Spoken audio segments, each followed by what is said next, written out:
خاص طور پہ میرے لیے یہ بھی ایک سعادت مندی کی بات ہے کہ دارالعلوم ٹانڈا میں ماشاءاللہ میں نے حافظہ کیا ہے، اور ماشاءاللہ میرے وہاں کے مشفق و کرم فرما محتمم صاحب حضرت مولانا اسلم المظاہری صاحب دامت برکاتہ العالیہ بھی تشریف لا چکے ہیں۔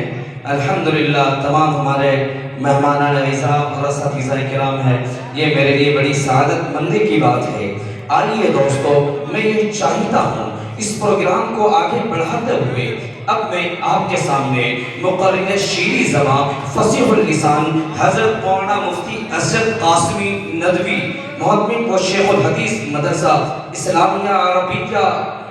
امدادیہ مراد آباد ہے، حضرت کی خدمت میں دست بستہ عرض کر رہا ہوں کہ لیے ہے مرتبہ علی جو دنیا خطابت کا، لیے ہے مرتبہ علی جو دنیا خطابت کا، جو کرتا تذکرہ ہے ہر گھڑی صدق و صداقت کا، ہے جس کے دل میں درد و غم ہمیشہ قوم و ملت کا، سبق دیتا ہے جو سب کو اخوت کا محبت کا، نگاہ علم و دانش میں جو اکرم ہے معظم ہے، بسط خلوص کرتے آپ کا ہم خیر مقدم ہے۔ حضرت والا سے گزارش ہے کہ حضرت تشریف لائیں اور خطاب نایاب سے ہم سامعین کو محظوظ فرمائیں۔ کرسی آگے کرا دیں۔ ہاں ہاں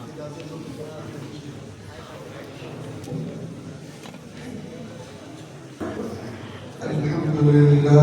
وکفی وسلام علی عباده الذین اصطفى اما بعد۔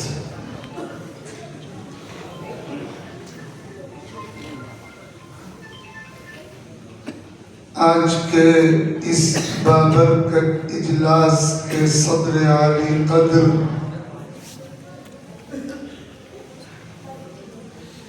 انتہائی قابل عظمت مہمانان اعظام، حضرات علماء کرام، عزیز طلباء، بزرگوں اور بھائیوں،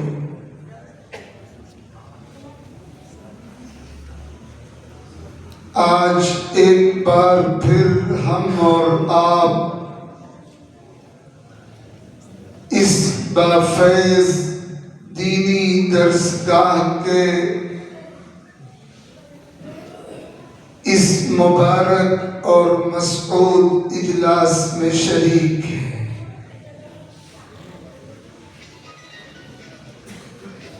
اور ہمیں آج کے اس اجلاس میں ام المدارس دارالعلوم دیوبند سے تشریف لانے والے آج کے اس اجلاس کے مہمان خصوصی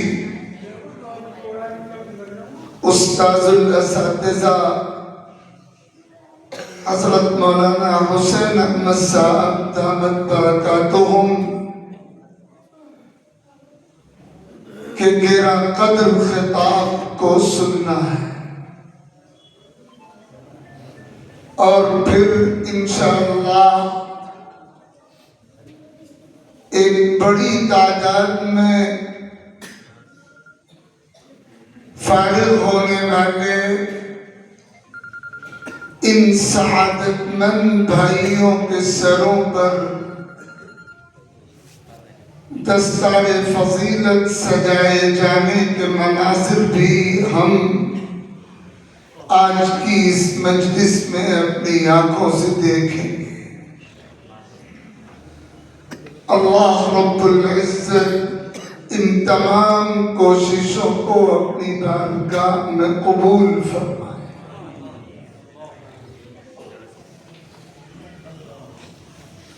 ہم سب کی طرف سے انتہائی تہنیت اور مبارکباد کے مستحق ہیں اس ادارے کے ذمہ دار روح رواں حضرت مولانا محمد اسلم جاوید قاسمی صاحب زید مجدہم. ابھی آپ نے سنا کہ اللہ رب العزت کی توفیق سے حضرت مولانا نے کئی دہائیوں پر مشتمل اپنے مجاہدات اور اپنی ریاستوں کے ذریعے اپنی فکر، اپنی لگن، اپنے سوز اور اپنی تڑپ سے اس ادارے کو ایک ٹمٹماتے چراغ سے ماہ منور اور ماہ تمام کی منزل تک کس طرح پہنچایا ہے.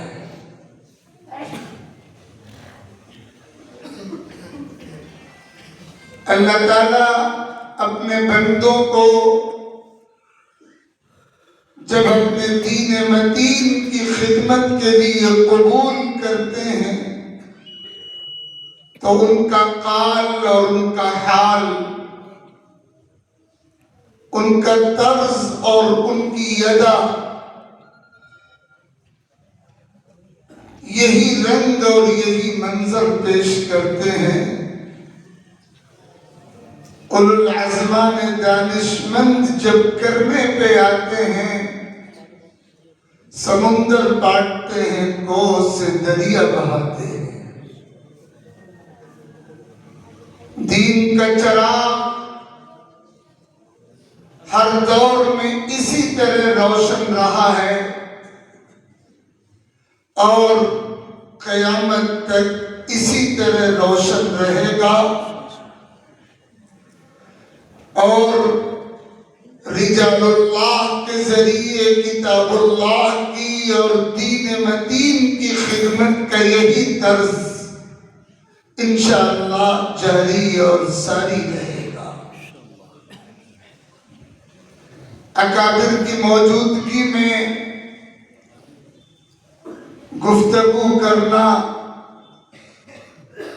بے ادبی اور بے احترامی معلوم ہوتا ہے، لیکن بسا اوقات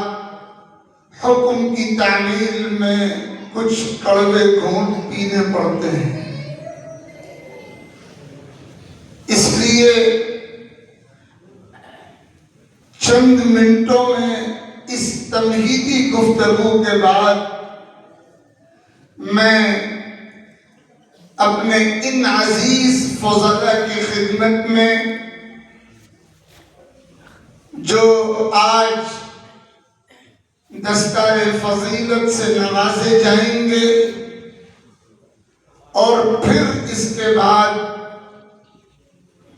وہ انشاءاللہ دین کی خدمت کے میدانی کام میں اپنے آپ کو لگائیں گے. سب سے پہلی بات یہ عرض کرنا چاہتا ہوں کہ اللہ رب العزت نے یہ توفیق آپ کو عطا فرمائی کہ آپ نے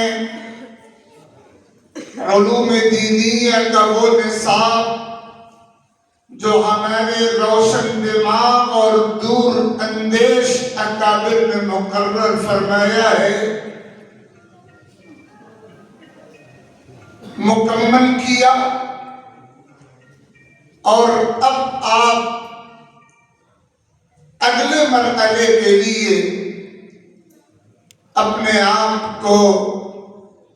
تیار کر چکے ہیں اور اب فیض العلوم کے اس احاطے سے نکل کر دنیا کے بہت وسیع ترین میدان میں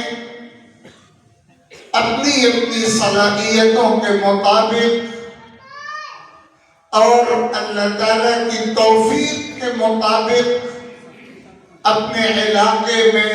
یا پھر حسب مقدور جو خطہ بھی آپ کی خدمت کے لیے من جانب اللہ طے ہوگا، آپ دین کی خدمت کا کام انجام دیں گے۔ یہ مرحلہ جب فضلاء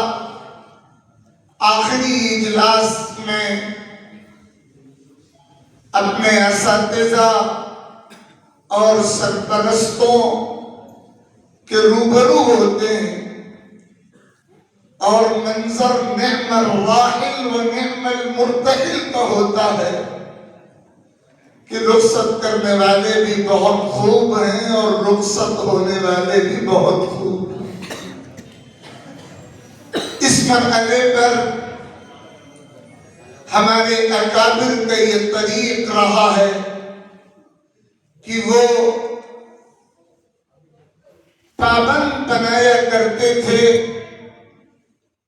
فضلاء کو کہ وہ یہ طے کر کے جائیں کہ وہ پوری زندگی دین کی خدمت کا مشن ہاتھ سے چھوٹنے نہیں دیں۔ آپ کو اللہ کے اس گھر میں اپنے اساتذہ اور اپنے اساتذہ کے اساتذہ کی موجودگی میں اللہ کو حاضر و ناظر جان کر اور اللہ کو گواہ بنا کر یہ عہد کرنا چاہیے کہ ہم زندگی کی آخری سانس تک دین کی خدمت کے مشن سے اپنا رشتہ کمزور نہیں پڑنے دیں۔ حالات کیسے ہی کیوں نہ ہوں، صورت عام کتنی ہی نازک کیوں نہ ہو، ہم نے جو عہد وفا، جو عہد محبت کتاب اللہ کے سامنے، احادیث نبویہ کے سامنے اور کتاب و سنت و حدیث کے اپنے محسن معلمین کے سامنے دین اور شریعت اور دین و شریعت کی خدمت کا کیا ہے، اس عہد کو کبھی ٹوٹنے یا کمزور نہیں پڑنے دیں۔ یہ بنیادی کام ہے جو آپ کو کرنا ہے، اور یہ بات یاد رکھیے کہ اللہ تعالیٰ کا تکوینی نظام یہ ہے کہ اس نے اپنے بندوں کا انتخاب اپنی دین کی خدمت کے الگ الگ میدانوں کے لیے طے کر رکھا ہے۔ اللہ تعالیٰ کا دین پوری انسانیت کو اور پوری زندگی کو کور کرنے والا دین ہے، اور اصل منزل دین کے خادموں کی صرف یہ ہے کہ اللہ کا کلمہ بلند ہو اور اللہ تعالیٰ کی رضا حاصل ہو۔ انما الاعمال بالنیات سے لے کر کلمتان حبیبتان تک ہزار احادیث کا جو سفر آپ نے طے کیا ہے، اگر آپ توجہ کے ساتھ غور اور تدبر فرمائیں تو یہ بات اچھی طرح آشکار ہوتی ہے کہ ہماری تمام تر خدمات دینیہ کا مقصود، ہماری تمام تر محنتوں اور مجاہدات کا مقصود و ہدف اعلاء کلمت الحق ہے اور اللہ سبحانہ و تعالی کی رضا کا اصول ہے۔